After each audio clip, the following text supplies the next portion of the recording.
Fraud பண்ணணும், vote சோரி பண்ணணும் அப்படின்னு பிஜேபி முடிவு பண்ணியிருந்தால் 400+ சீட் 543 ஜெயிச்சிருக்கலாம்.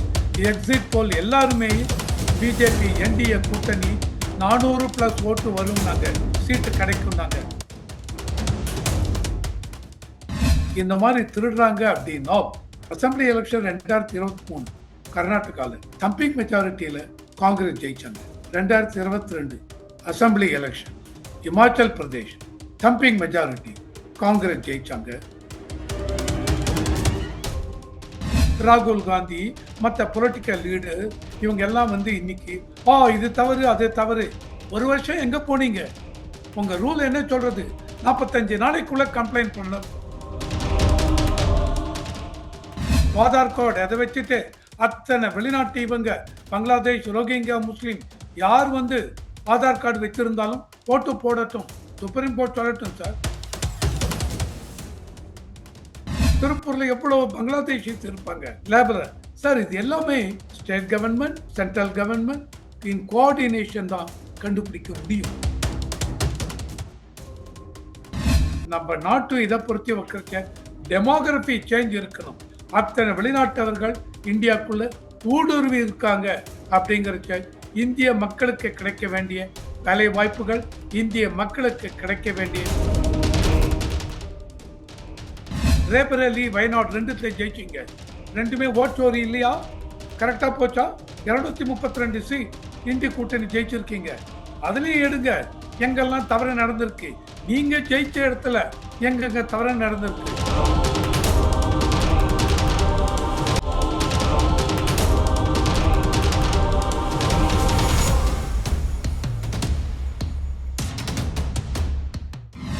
எல்லோ பெஞ்ச் நேயர்களுக்கு வணக்கம். இன்னைக்கு நம்ம கூட அரசியல் விமர்சகர் ரவிசங்கர் சார் இருக்காரு. அவர்கிட்ட கேட்க நிறைய கேள்விகள் இருக்கு, வாங்க கேட்போம். வணக்கம் சார். வணக்கம். வணக்கம் சார். எஸ்டர்டே தமிழ்நாட்டுடைய முதலமைச்சர் பீகார் போயிருக்காரு. அங்க ராகுல் காந்தி, தேஜஸ்வி யாதவ், மு.க. ஸ்டாலின்லாம் பிரச்சாரம் பண்ணியிருக்காங்க. ஓட் சோரியை பத்தி பேசியிருக்காங்க. இந்த டெவலப்மெண்ட் எப்படி முக்கியமா பாக்குறீங்க? ஸோ ஒரு டெமோக்ரஸி அப்படின்னு எடுக்கிறச்ச, ஜனநாயகம் அப்படிங்கிற எடுக்கிறச்ச ஆப்போசிஷன் பார்ட்டிஸ் ஒரு கன்ஸ்ட்ரக்டிவ் ரோல் பிளே பண்ணணும் அப்படிங்கிறது என்னுடைய இது. ஸோ அந்த மாதிரி இப்போ ராகுல் காந்தி, ஆப்போசிஷன் லீடர்ஸ் இவங்க எல்லாருமே பீகாரில் ஸ்பெஷல் இன்டென்சிவ் ரிவிஷன் அப்படின்னு பண்ணுறாங்க. அதாவது ரொம்ப இருக்கிற எலக்டோரல் ரோலெல்லாம் அதை கடைசியாக அவங்களதுல ஆகஸ்ட் 1, 2003 அதில் தான் பீகாரில் அந்த ஓட்டர் லிஸ்ட் எல்லாம் சரியா இருக்கா பார்த்தாங்க. அதுக்கப்புறம்லாம் பார்த்தீங்கன்னு வச்சுங்க, அப்பப்போ வர அடிஷன் டெலிஷன்லாம் பண்ணி விட்டாங்க. இப்போ எல்லா ஸ்டேட்லையுமே இதை பண்ணணும் அப்படின்னு பண்றாங்க. நடுவில் இது ஸ்பெஷல் இன்டென்சிவ் ரிவிஷன். கர்நாடகாவில் பார்த்தீங்கன்னு வச்சுங்க, 2023 அசம்பிளி எலெக்ஷனுக்கு அப்புறம் 2024 பார்லிமெண்ட் எலெக்ஷன் போது சம்மரி ஓட்டர் ரிவிஷன் ஒன்று பண்ணாங்க. அந்த summary voter revision that is somewhat different from special intensive revision. So பீகார்ல இப்போ இவங்க என்ன பண்றாங்க, ராகுல் தலைமை கீழே இண்டி கூட்டணி அவங்க எல்லா இவங்களும் இந்த பீகார் இந்த எலெக்ஷன் இதை பத்தி பண்ணும்பொழுது எலெக்ஷன் கமிஷன் பிஜேபி அரசாங்கத்தோட சேர்ந்து அவங்க ஃப்ராடு பண்றாங்க. அதாவது இன் கொலிஷன் வித் ஃப்ராடுன்னு எதுக்கு சொன்னேன் அப்படின்னா, ஓட்டை திருடுகிறார்கள், ஓட் சோரி அப்படின்னு ஒரு இதை இவங்க சொல்றாங்க. நான் முன்னாடி சொன்ன மாதிரி ஆப்போசிஷன்ங்கிறது ஒரு கன்ஸ்ட்ரக்டிவ் ரோல் பிளே பண்ணணும் ஜனநாயகத்தில். ஸோ இப்போ இவங்களை பொறுத்த வரைக்கும் இதுதான் கன்ஸ்ட்ரக்டிவ் ரோல் அப்படின்னு எடுத்துட்டால் அதை என்னால் ஒத்துக்க முடியவில்லை. ஏனென்றால் இவங்க சொல்றது எலெக்ஷன் கமிஷன் பிஜேபியோட கூட்டு சேர்ந்து இந்த மாதிரி ஓட்டு திருடுறாங்க அப்படின்னு சொல்லிட்டு, குறிப்பாக 2024 பார்லிமெண்ட் எலெக்ஷன், நான் அதெல்லாம் டீப்பா உள்ள போக விரும்பல இப்போ, ஏன்னா முன்னாடியே நம்ம டிவிலேயே நிறைய பேசிட்டு. ஸோ அதுல என்ன சொல்லிருக்காங்க, 2024 பார்லிமெண்ட் எலெக்ஷன்ல பெங்களூர் சென்ட்ரல் பார்லிமெண்டரி கான்ஸ்டிடியூவன்சில இவங்க திருட்டுத்தனம் பண்றாங்க. அதாவது மாதேவபுரா அப்படின்னு அசம்பிளி கான்ஸ்டிடியூவன்சில 1,250,000 போகஸ் ஓட்டர்ஸ் ஆட் பண்ணிருக்காங்க. 40,009 ஃபேக் ஓட்டர், ஃபேக் அட்ரஸ் கொடுத்தெல்லாம் பண்ணிருக்காங்க. அதனால இந்த மாதிரி central parliamentary constituency Bengaluru central இவங்க ஜெயிச்சாங்கங்கிறாங்க. அதுவே தவறான இது. அதுக்கு தான் எலெக்ஷன் கமிஷன் அவங்க என்ன சொன்னாங்க அப்படின்னு நீங்க பார்த்தீங்கன்னு வச்சுங்களேன், இல்ல இந்த மாதிரி இவர் சொல்றது எல்லாமே தவறான ஒரு இதுன்னு சொல்லிட்டு டீட்டெயிலா கொடுத்துருக்காங்க எலெக்ஷன் கமிஷன். அதே நான் டீப்பா போக விரும்பல, இருந்தாலும் அதையும் ஹைலைட் பண்ணி சொல்றேன். அதாவது எலெக்ஷன் கமிஷன் நீங்க பார்த்தீங்கன்னு வச்சுங்க, பிஜேபியோட கூட்டு சேர்ந்து இந்த மாதிரி திருடுறாங்க அப்படின்னா, அசம்பிளி எலெக்ஷன் 2023 கர்நாடகால தம்பிங் மெஜாரிட்டியில காங்கிரஸ் ஜெயிச்சாங்க. 2022 assembly election Himachal Pradesh thumping majority Congress ஜெயிச்சாங்க. தெலுங்கானா 2022 நவம்பர், அதுல நீங்க பார்த்தீங்கன்னு வச்சுங்க, 22 லட்சம் ஓட்டர்ஸ் டெலீட் பண்ணாங்க. அக்டோபர் 2023ல நவம்பர் 2023 எலெக்ஷன் காங்கிரஸ் ஜெயிச்சாங்க. அப்பெல்லாம் பிஜேபி எலெக்ஷன் கமிஷனோட கொலியூஷன்ல இருந்தால் அவங்க ஃப்ராட் பண்ணிருக்க முடியாதா? 2024 பார்லிமெண்ட் எலெக்ஷன் பிஜேபி இவங்க என்ன சொல்றாங்க, எலெக்ஷன் கமிஷனரை அப்பாயிண்ட் பண்ணதே இவங்க பிஜேபி ஃப்ராடு பண்றாங்க. ஏன்னா எலெக்ஷன் கமிஷன் அப்பாயிண்ட் பண்ற பேனல்ல prime minister, leader of opposition, ஒரு கேபினெட் மினிஸ்டர் இருக்காங்க. ஆனால் அதுல chief justice of supreme court இருக்கணும் அப்படின்னு 2022 அவங்க சொன்னாங்க சுப்ரீம் கோர்ட். அது அப்புறம் தூக்கிட்டாங்க. அதுவே தவறு. 2022 அதுக்கு முன்னாடி எல்லாம் பாத்தீங்கன்னு வச்சுங்க, 1985-90 ஒரே ஒருத்தர் டிஎன் சேஷன் நமக்கு ஞாபகம் இருக்கும். அதுக்கப்புறம் நவீன் சாலா இவங்க எல்லாமே இருந்திருக்காங்க. யூபிஏ பீரியட் அதெல்லாம் பார்த்தீங்கன்னு வச்சுங்க, சீஃப் ஜஸ்டிஸ் யாரும் சுப்ரீம் கோர்ட் சீஃப் ஜஸ்டிஸ் இவங்களை எலெக்ட் பண்ற பேனல்ல இல்லை. ஆனால் 2022 அவங்க சொன்னாங்க, என்ன சொன்னாங்க சுப்ரீம் கோர்ட்னால், ஃபர்தரா பார்லிமெண்ட்ல ஒரு பில்லு பாஸ் பண்ணி இந்த பேனல்ல, என்ன பேனல், இந்த எலெக்ஷன் கமிஷனர் எலெக்ட் பண்ற பேனல்ல யார் யார் இருக்கலாம் அப்படின்னு பார்லிமெண்ட்ல ஒரு பில்லு பாஸ் பண்ற வரைக்கும் chief justice of supreme court இருப்போம்னு சொன்னாங்க. தென் 2022 எண்டோ 2023 ஆரம்பத்துல பார்லிமெண்ட்ல பில்லு பாஸ் பண்ணாங்க. அந்த பில்லு பிரகாரம் யார் பேனல்ல 3 பேர், பிரைம் மினிஸ்டர், ஒரு கேபினெட் மினிஸ்டர், ஒரு ஆப்போசிஷன் லீடர், இவங்க தான் எலெக்ட் பண்ணுவாங்க. 2023 எலெக்ஷன் கமிஷனர் அவங்களுக்கு 2 எலெக்ஷன் டெபுட்டி இவங்க எலெக்ட் பண்ணாங்க. 2024 பார்லிமெண்ட் எலெக்ஷன், 2024 பார்லிமெண்ட் எலெக்ஷன்ல இவங்க எலெக்ஷன் கமிஷனோட சேர்ந்து ஃப்ராடு பண்ணணும், ஓட் சோரி பண்ணணும் அப்படின்னு பிஜேபி முடிவு பண்ணியிருந்தால் 400+ சீட் 543 ஜெயிச்சிருக்கலாம். எக்ஸிட் போல் எல்லாருமே பிஜேபி என்டிஏ கூட்டணி 400+ ஓட்டு வரும், சீட்டு கிடைக்கும். ஆனால் பிஜேபிக்கு கிடைச்சது 242 சீட்டு தான். ஸோ ஓட் சோரி நடக்கவில்லை. சரி, இப்போ 2024 எலெக்ஷன்ஸ் எடுத்துக்கிட்டா அதுல இந்தியா கூட்டணின்றது ஒரு குறிப்பிட்ட சதவீதம் ஓட்டை இன்க்ரீஸ் பண்ணாங்க, பார்லிமெண்ட்ல நம்பர்ஸ் இன்க்ரீஸ் பண்ணி காட்டினாங்க. அதுக்கு பின்னாடி மகாராஷ்டிரா எலெக்ஷன்ஸோ இல்லை ஹரியானா எலெக்ஷன்ஸோ அவங்களுக்கு மிகப்பெரிய லாஸாக தான் இருந்துச்சு. ஸோ அந்த இண்டி கூட்டணின்ற ஒரு கூட்டணி மறுபடியும் ஒரு வீக்கஸ்ட் பொசிஷனுக்கு போயிட்டு இருக்கும்போது இந்த விஷயம் அவங்களுக்கு மிகவும் ஸ்ட்ரென்தன் பண்றதுக்கான ஒரு வாய்ப்பா கிடைச்சிருச்சோம். அப்படிதான் நானும் சொல்றேன்.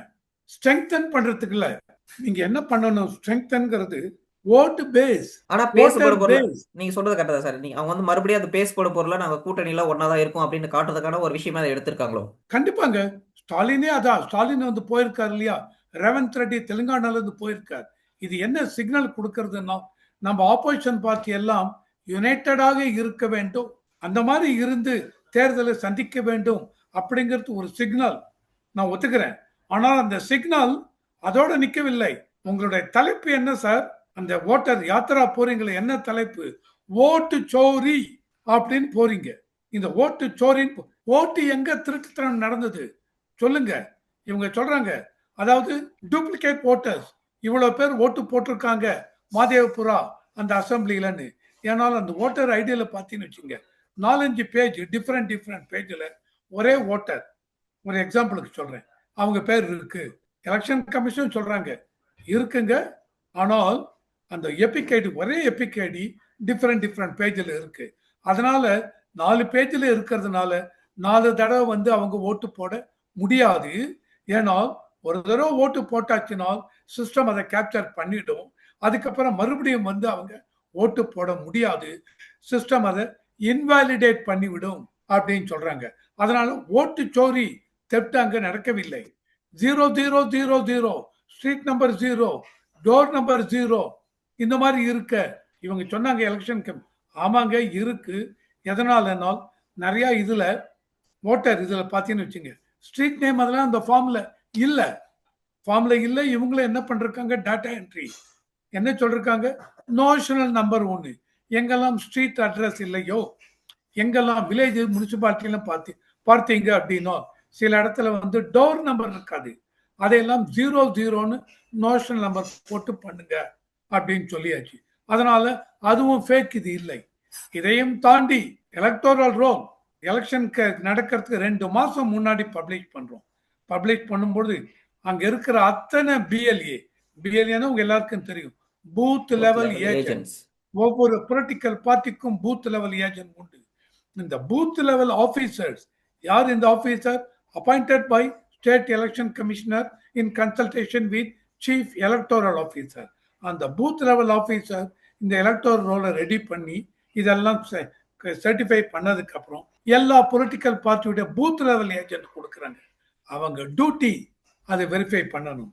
2024 பார்லிமெண்ட் எலெக்ஷன் மே மாசம் முடிஞ்சதுக்கு அப்புறம் இன்னைக்கு வந்து 2025 ஒரு வருஷம் கழிச்சு எலெக்ஷன் இதுல ப்ராப்ளம்னா அந்த எலெக்ஷன் இதுல அவன் சொல்றான் representation of people act 1951, representation of people act 1950 இருக்கு.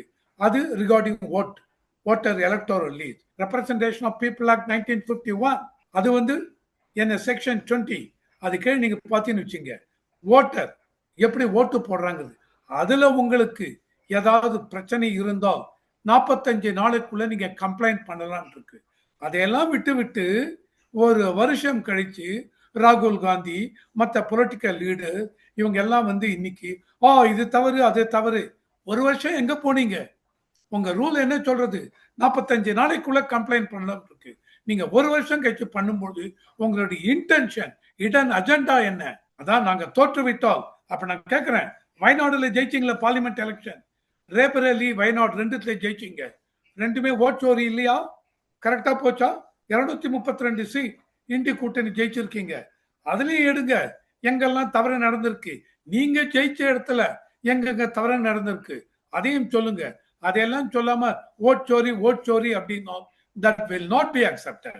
இப்போ வந்து நம்ம சொல்லும் போது என்ன சொல்றோம்னா, ராகுல் காந்தி மேல குற்றச்சாட்டு வைக்கிறோம், இல்ல ராகுல் காந்தி எலெக்ஷன் கமிஷன் மேல குற்றச்சாட்டு வைக்கிறார். இந்த இடத்துல முக்கியமான விஷயம் என்னன்னா, ராகுல் காந்தி ஒரு சில அஜெண்டாஸ் வந்து ஃபிக்ஸ் பண்ணார்ல, அந்த அஜெண்டா ஃபிக்ஸ் பண்ற மாதிரி தானே இப்போ எலெக்ஷன் கமிஷன் வந்து செயல்பட்டு இருக்காங்க. ஃபர்ஸ்ட் வந்து என்ன சொன்னாங்க, நாங்க வந்து மெஷின் ரீடபிள் ஃபார்மேட்ல கொடுக்க மாட்டோம்னு சொன்னாங்க. இப்போ வந்து கோர்ட் வந்து அதையும் கொடுக்கணும்னு சொல்லியிருக்காங்க. இப்போ ஆதார் வந்து எடுத்துக்க மாட்டேன்னு சொன்னா ஆதாரே எடுத்துக்க. சார் முதல்ல ஏன் மெஷின் ரீடபிள் ஃபார்மேட் கொடுக்கவில்லை என்றால், எலெக்ஷன் கமிஷன் 19th August 2025 அவங்களுடைய ரிபட்டல் டு இவர் ராகுல் காந்திக்கு point by point 17th August 19th August சொல்லிருக்காங்க எலெக்ஷன் கமிஷன். அதுல என்ன சொல்லிருக்காங்கன்னா, மிஷின் ரீடபிள் ஃபார்மேட் அப்படின்னு கேட்கும்பொழுது அதுக்கு எலெக்ஷன் கமிஷன் சொல்லிருக்கார் கொடுக்க முடியாது. ஏனென்றால் 2019 சுப்ரீம் கோர்ட் ஜட்ஜ்மெண்ட் கொடுத்திருக்காங்க. அந்த ஜட்ஜ்மெண்ட்ல மிஷின் ரீடபிள் ஃபார்மேட் கொடுக்க வேண்டாம்னு சொல்லிருக்காங்க. இப்ப ஏன் அத மிஷின் ரீடபிள் ஃபார்மேட்டா கொடுக்குறாங்க? அதுக்கடுத்து ஆதாரம் வந்து எடுத்துக்கணும்னு சொல்றாங்க. அதுக்கடுத்து வந்து 65 lakhs வந்து நான் ஓட்டர் ரிமூவ் பண்ணிருக்கேன்னு சொன்னாங்களா சார்? அந்த லிஸ்ட்ல வந்து என்ன சொன்னாங்கன்னா, நாங்க எதுக்காக ரிமூவ் பண்ணணும்ன்ற காரணத்தை சொல்ல தேவையில்லைன்னு சொன்னாங்க. இப்ப சுப்ரீம் கோர்ட் அது காரணத்தை வெளியிடணும், அந்த லிஸ்ட்டை வெளியிடணும் சொல்றாங்க. அப்படின்னும் போது இது வந்து எலெக்ஷன் கமிஷன் மேல இருக்கிற நம்பகத்தன்மை கொஸ்டின் கேக்குது இல்ல?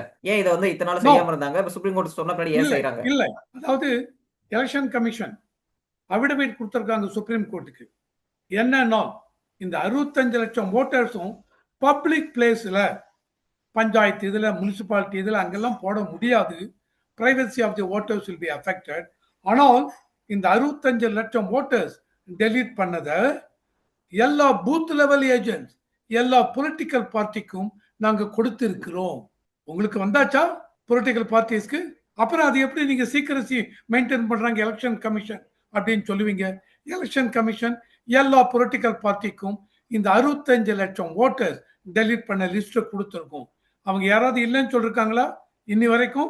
சொல்லுங்க. இப்ப லிஸ்ட்ல வந்து நம்ம வந்து ஈஸியா அதை வந்து ரீடபிள் ஃபார்மேட்ல கேட்கறதுல என்ன தப்பு இருக்குன்னு கேக்குறாங்க. அதை வந்து நீங்க கேட்கறது தப்புங்கிறத சுப்ரீம் கோர்ட்டை கேளுங்க. சுப்ரீம் கோர்ட் 2019 ஜட்ஜ்மெண்ட் கொடுத்தாங்க. மெஷின் ரீடபிள் ஃபார்மேட் கொடுக்க வேண்டாம், கொடுக்க முடியாது அப்படின்னு சொன்னாங்க. சார் இப்போ நீங்க சொல்றது கரெக்ட் தான் சார். மிஷின் ரீடபிள் ஃபார்மேட் கொடுக்க வேணும்னு ஒரு ஜட்ஜ்மெண்ட் இருக்கு. அதுக்கு பின்னாடி வெளியிட்ட எஸ்ஆர்ஏயோட டேட்டா கூட அவங்க வந்து ஃபர்ஸ்ட் வந்து மிஷின் ரீடபிள் ஃபார்மேட்ல தான் இருந்துச்சு. அதுக்கு பின்னாடி நிறைய 00 நிறைய அட்ரஸ் இருக்குன்னு வந்த பின்னாடி மறுபடியும் அதை மிஷின் ஃபார்மேட்ல இருந்து பிடிஎஃபா மாத்துறாங்க. அப்படின்னும் போது எதையோ எலெக்ஷன் கமிஷன் மறைக்கிறாங்களோ அப்படின்னு தெரியுது இல்ல சார் நீங்க எலெக்ஷன் ஆப்போசிஷன் பார்ட்டி 1008 கற்பனை பண்ணலாம் சார். ஓட்சோரி ஓட்சோரி ஓட்சோரி. இது வரைக்கும் கோர்ட்டுக்கு போனீங்களா? பெட்டிஷன் ஃபைல் பண்ணீங்களா? உங்களுக்கு தான் 1008 அட்வொகேட்ஸ் இருக்காங்கல்ல. கபில் சிபல்ல இருந்து இவர்ல இருந்து டாப் லெவல் லீடர் அட்வொகேட். எதுக்காக சார் யாத்திரா நீங்க போகணும் சார்? எஸ்ஐஆர் ஸ்டாப் பண்ணுங்க. ஸ்பெஷல் இன்டென்சிவ் ரிவிஷன் ஸ்டாப் பண்ணுங்க. நாங்க கோர்ட்டுக்கு போறோம். கோர்ட்டுக்கு சுப்ரீம் கோர்ட் ஃபைல் பண்ணுங்க. ஃபைல் பண்ணி let supreme court come. Supreme court சொல்லட்டும் ஸ்பெஷல் இன்டென்சிவ் ரிவிஷனே வேண்டாம். ஆதார் கார்டு அதை வச்சுட்டு அத்தனை வெளிநாட்டு இவங்க பங்களாதேஷ் ரோஹிங்கா முஸ்லீம் யார் வந்து ஆதார் கார்டு வச்சிருந்தாலும் ஓட்டு போடட்டும். சுப்ரீம் கோர்ட் சொல்லட்டும் சார். அதுக்கப்புறம் சென்ட்ரல் கவர்மெண்ட் முடிவு பண்ணணும். நம்ம எல்லா குடிமகன் ஆர்டிகல் 326 கான்ஸ்டிடியூஷன் ஆஃப் இந்தியா என்ன சொல்றது சார்? கான்ஸ்டிடியூஷன் ஆஃப் இந்தியா இந்திய குடிமகன் மட்டும்தான் ஓட்டு போட வேண்டும் அப்படின்னு சொல்றது. சோ இன்னி தேதிக்கு நீங்க எடுங்க, எத்தனை பேருக்கு இந்திய குடிமகன் இல்லாத பங்களாதேஷி, இந்திய குடிமகன் இல்லாத ரோஹிங்கியா முஸ்லீம் இவங்க எத்தனை பேர் வெஸ்ட் பெங்கால்ல இருக்காங்க, இந்தியாவில் டிஃபரண்ட் ஸ்டேட்ஸ்ல இருக்காங்க.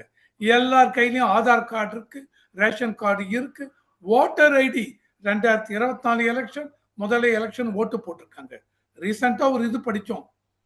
ஒரு பங்களாதேஷ் இவங்க 20 வருஷமா என்னமோ இந்தியாக்குள்ள இருந்து ஆதார் கார்டு அதுக்கு இது வச்சுட்டு பங்களாதேஷ் பாஸ்போர்ட்டையும் வச்சிருந்து அதை கொண்டு போய் ரீசெண்டா சப்மிட் பண்ணும்போது அரெஸ்ட் பண்ணாங்க. அதான் சார் என்ன தெரியுது? அந்த மாதிரி இந்த மாதிரி நிறைய ப்ராப்ளம்ஸ் இருக்குன்னு சொல்றோம். அப்படின்னும் போது இந்த ப்ராப்ளம்ஸ்லாம் களைய வேண்டிய வந்து நம்ம உள்துறை அமைச்சகம் இது வந்து ஒழுங்கா நம்ம இமிகிரேட்ஸ் ஹேண்டில் பண்ணலையா அப்படின்ற கொஸ்டின் அங்கேயே சேர்த்து எழுதில்ல. நோ, இமிகிரேஷன் ஹேண்டில் பண்றதுங்கிறது உள்துறை மட்டும் இல்லை sir. Sir border security force நான் ஒத்துக்கிறேன் சார். அது வந்து உள்துறை, மத்திய உள்துறை அமைச்சகத்துக்கு தாங்க இருக்கு. ஆனால் எல்லாருமே நியூஸ்ல பார்த்துருப்போம்.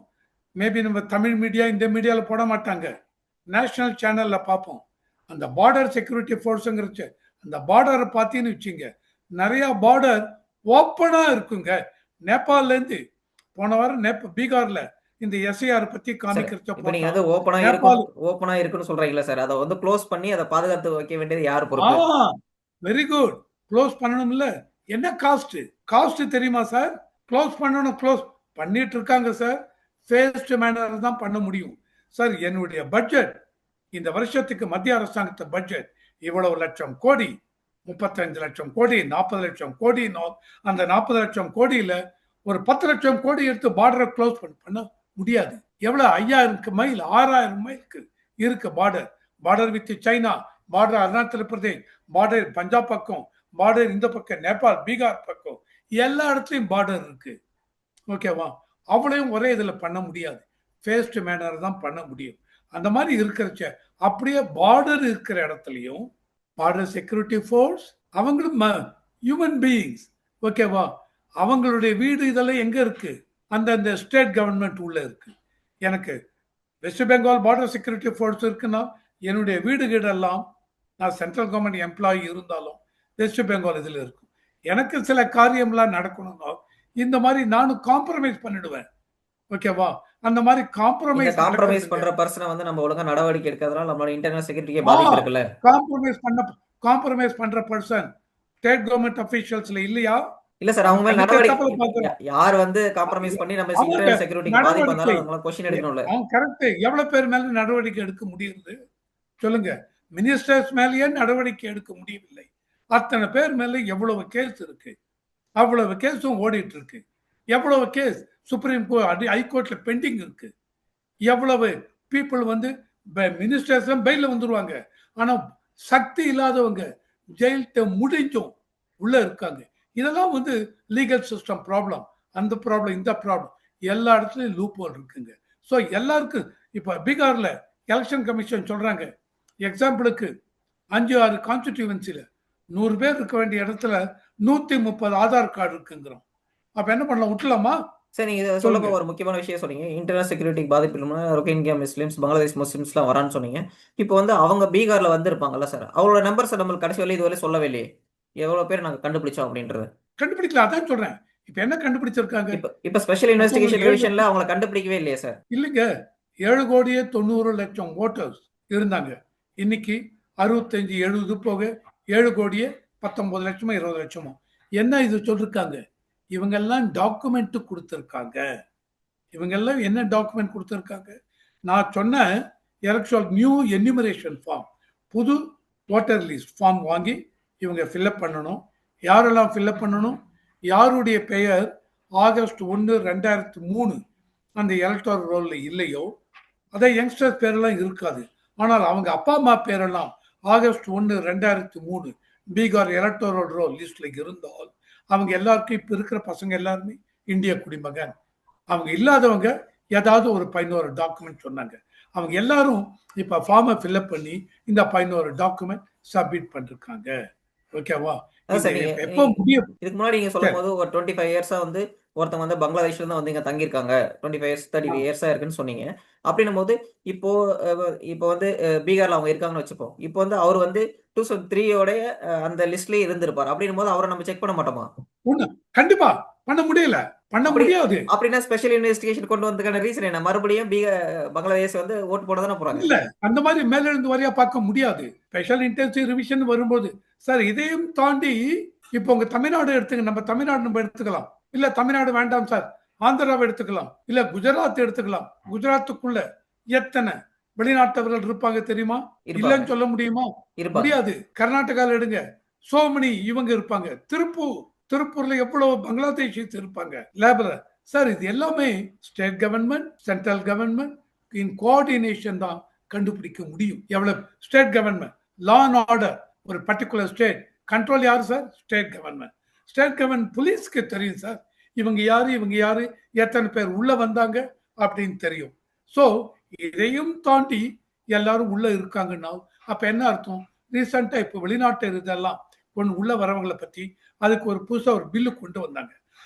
I'm not talking about CAA. அதையும் தாண்டி இப்போ 1 இயர் பிஃபோர் ஸ்ட்ரிக்டா ஒரு ரூல் கொண்டு வந்திருக்காங்க.